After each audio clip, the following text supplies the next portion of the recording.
Tudo bem? Vamos encerrar o dia de hoje repercutindo algumas notícias que julgamos que são super importantes para este momento do estudo de caso da Oi. A Sky ofereceu 786 milhões para comprar a operação da Oi TV. 786 milhões foi a oferta da Sky para comprar a operação da Oi TV.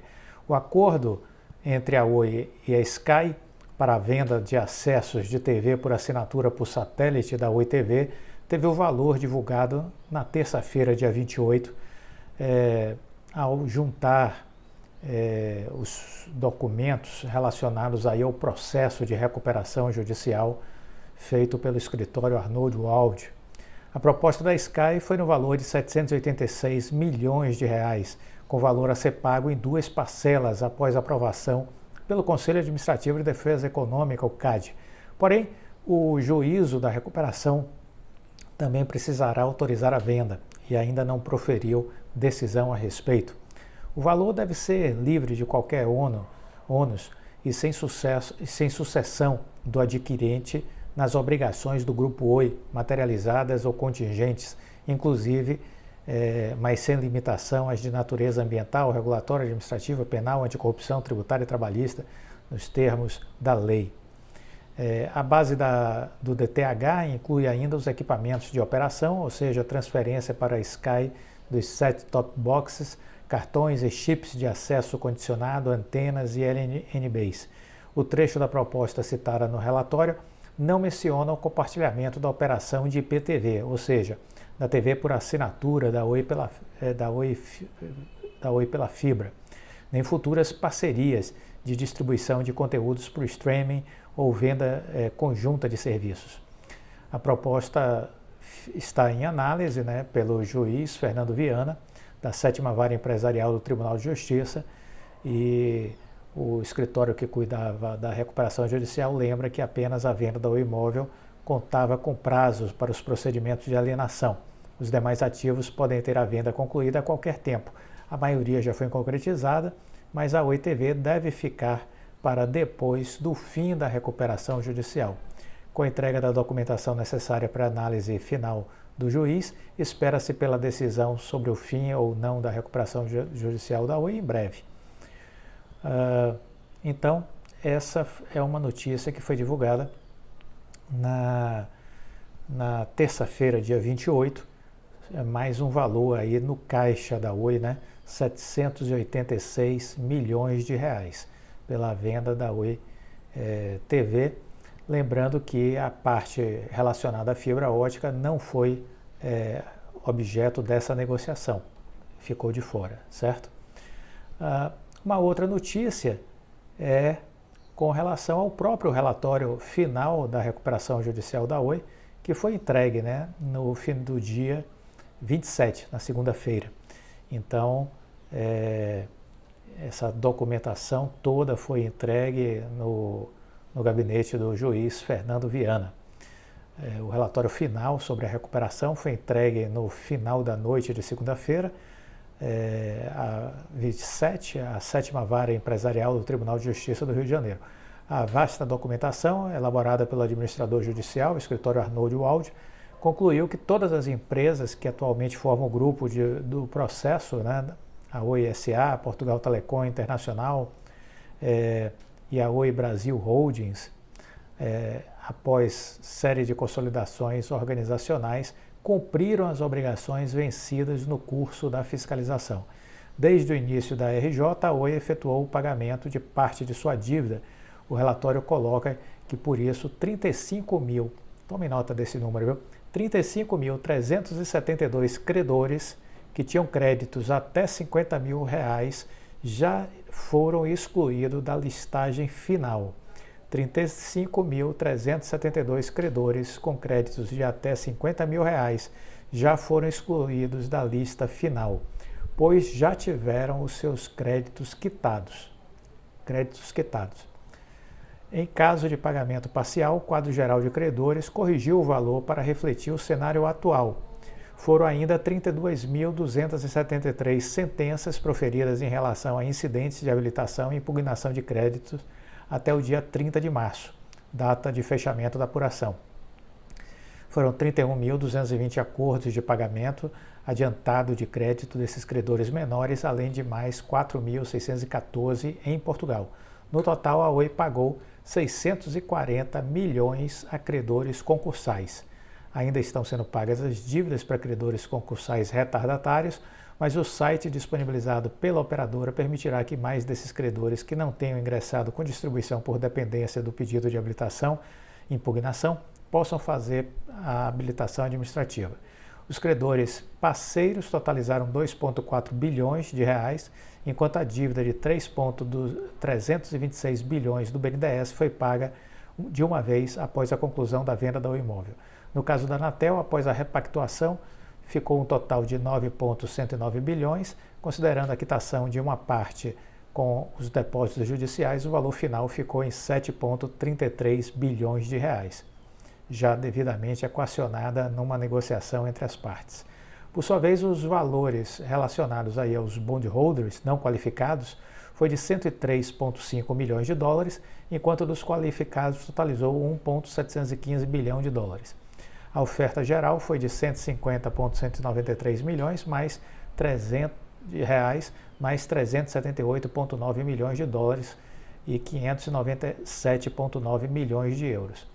A equipe do administrador judicial que conduziu o processo afirmou no relatório que está honrada por ter auxiliado na condução da maior recuperação judicial da América Latina. Maior recuperação judicial da América Latina. O administrador reuniu as informações financeiras consolidadas da Oi de janeiro de 2018 até abril de 2022. A geração de caixa operacional líquida da Oi foi de 18 bilhões negativos, 18 bilhões de reais. Os investimentos foram de 23,4 bilhões de reais. A entrada de caixa foi de 120 bilhões de reais, mas os pagamentos totalizaram 115 bilhões de reais. Veja as cifras da Oi com relação a recebimentos, a pagamentos, a investimentos, a credores, né?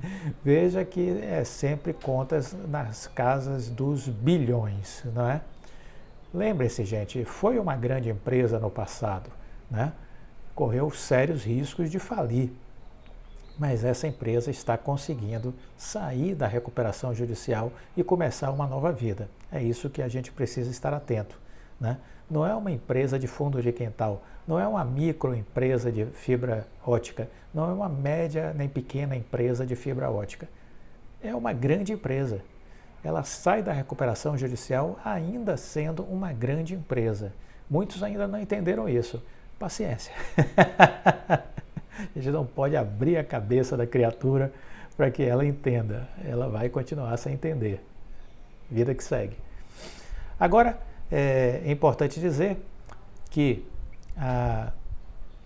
do início da recuperação judicial até 2021, a receita operacional bruta diminuiu 6% na média dos anos, que ao final ficou estabelecida em 26,2 bilhões de reais, a receita operacional bruta ao fim de 2021.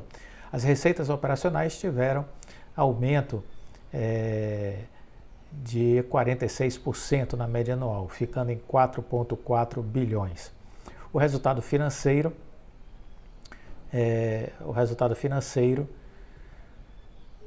ficou negativo no último trimestre de 21, com 10 bilhões de reais. Fora o começo do processo, quando ainda mostrou o resultado positivo de 26 bilhões de reais, todos os anos seguintes da Oi foram negativos. O prejuízo consolidado, tome nota disso, o prejuízo consolidado neste período da recuperação judicial,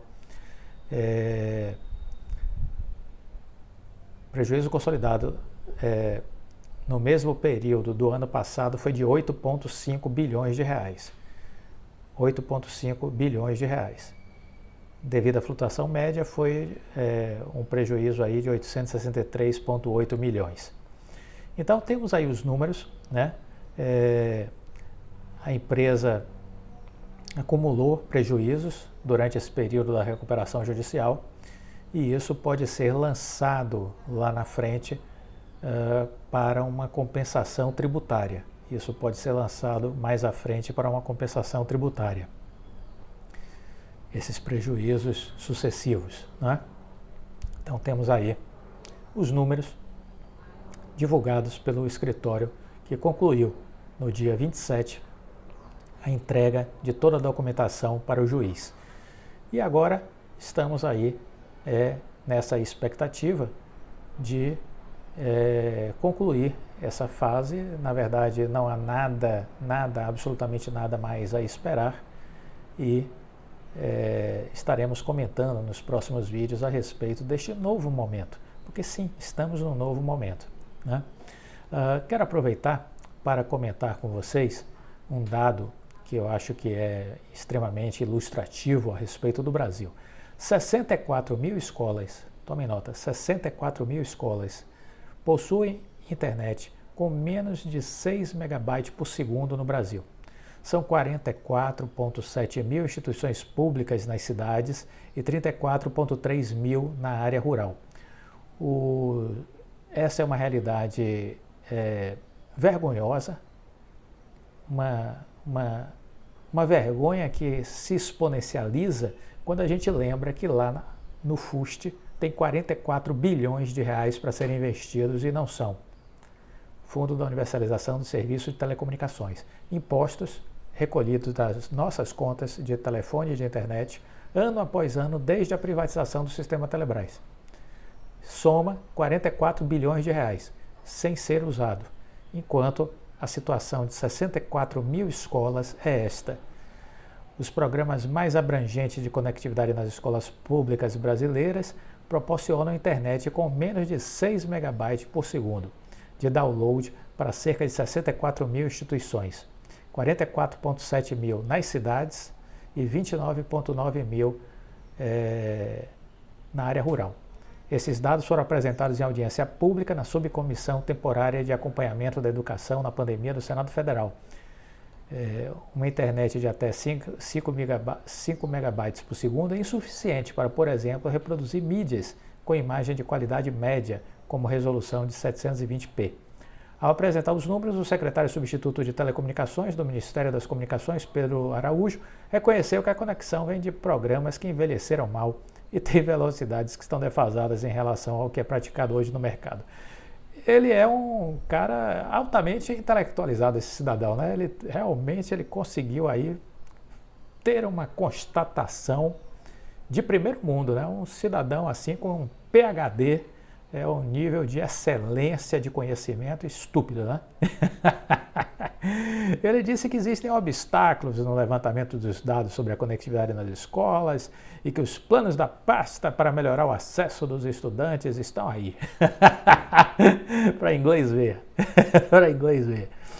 De acordo com as informações divulgadas, as escolas localizadas nas cidades são atendidas pelo programa Banda Larga nas Escolas Públicas Urbanas, instituído em 2008. Ao todo, a iniciativa atende 64.847 instituições. Entre elas, apenas 31% recebem rede com mais de 6 megabytes por segundo. Há redes, inclusive, que têm menos de 2 megabytes. Olha, isso é caso de polícia, mas aqui ninguém faz nada, né? A justiça não faz nada, ninguém entra na justiça, ninguém cobra nada na justiça.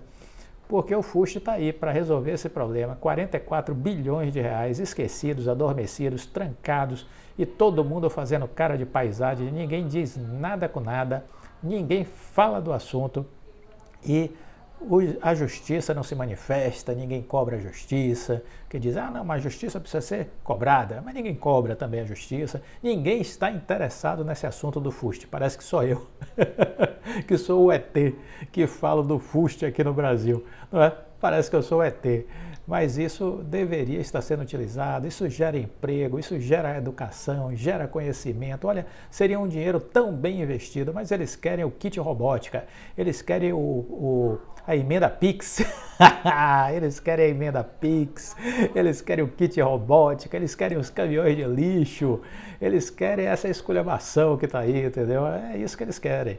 Eles não querem coisas sérias, essa é a verdade, eles não querem coisas sérias. E aí os alunos, ficam as escolas na idade das trevas da internet, né? Na idade das trevas. na internet. É uma pena que o Brasil seja assim. Mas não vamos perder o nosso humor, é sábado afinal.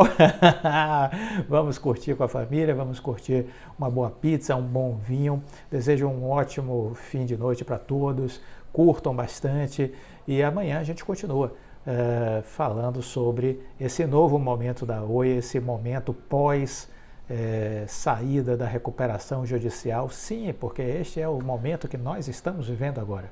Gostou do vídeo? Deixa o like, compartilhe com os amigos. Fique com Deus e até a próxima. Tchau.